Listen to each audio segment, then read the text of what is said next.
Hey everyone, and welcome as we continue our study through the New Testament, looking at the 250 events in the life of Jesus. We're studying the Bible chronologically, or the Gospels chronologically. We're looking at Matthew, Mark, Luke, and John. And so today's going to be a short one, and it's the Golden Rule. And I think most of us have known this from childhood up.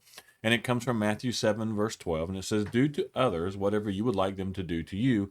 This is the essence of all that is taught in the law and the prophets." And so, like I said, this is commonly known as the golden rule. And in what's interesting is in many religions, right, it's stated in a negative. Like this is stated in the positive side, like do unto others as you'd have them do to you. Whereas in most religions, it say don't do to others what you don't want them to do to you. And so by stating it in a positive sense, Jesus makes it a lot more significant because it's easy, right? Yeah, it's not very hard to refrain from harming others, right? You wouldn't want someone to harm you, so it's not that hard to not harm someone else. But it's much more difficult to take the initiative in doing something good for them, right? And so that taking the initiative and doing good for people is a little bit harder than, oh well, I didn't hurt that person today, or I didn't do. And so it stated in the positive makes the golden rule a little bit more harder because we're looking at it from an action point instead of a non-action point. And so it's do unto others as you would have them do unto you. And so the way Jesus formulated it, right, is the foundation of acting, all right, active of goodness and mercy. And so this is the kind of love that God shows us every single day. And it's, he lived the golden rule all the way to the end, and all the way to his crucifixion.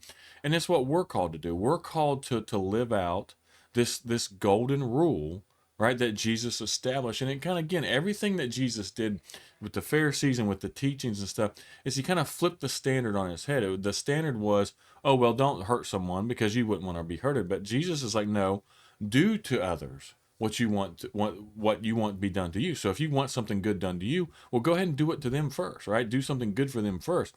Go ahead and do positive things for you. If you want, if you would want someone to be forgiving to you, right? Be forgiving to others. If you want someone to be merciful for you, be merciful to others. And so Jesus is saying like don't wait for someone else to be good to you to do something. Go ahead and just do it. Go ahead and just do it. And so this is the initial law that he's setting up here. And again, like I said, this is a short video today because this is a simple it's a simple rule, but it's very hard to follow. And he ties up. He says it's the essence of all that is taught in the law and the prophets, and it's correct. Everything kind of ties back to that. We're going to look deeper into it. He talks about love and the greatest commandments and stuff like that. But you know what the essence of what's taught here is that we should be doing to others what we would want them to do to us, no matter what.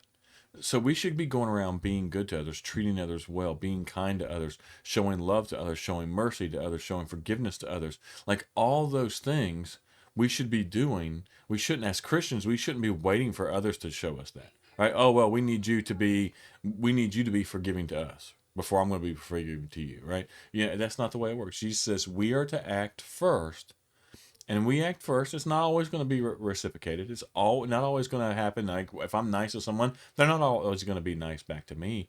But this is what Jesus is calling us to do, and this is what we need to do as Christians, right? If we want to set the example, this is the behavior they should see from us. They shouldn't see a lot of the behavior that we see in the world today, especially from Christians, right? We shouldn't be attacking people. We shouldn't be going after people. We should be showing people love and kindness. And now, we should defend ourselves. We should defend, our beliefs and stuff like that. But we should always do it in a loving, kind of way. And unfortunately, more than not here lately, right? It's not shown that way. And so we've got to start following what Jesus has called us to do, the rule that Jesus has shown us to act on, just like he did, right? He followed this rule all the way to the end, and we need to make sure that we're doing that as well. Like I said, this one's a short one, but it's a easy rule, right? It's simple, but it's not an easy rule to follow. And we just need to make sure that we keep this in the forefront of our mind as we go through our day. Again, I appreciate everyone for watching. This is an easier one to watch all the way through because it's just one verse and it's one rule one command that we have to follow. But it's a very important one, especially for us representing and being representatives of Christ and Christianity and showing people how we should behave. So again, as always, I appreciate everyone watching through. If you find this helpful to someone, please share it with them. And as always, if you hadn't subscribed to our channel, please go ahead and subscribe so you get updates as we publish these videos. And as always, thank you for watching.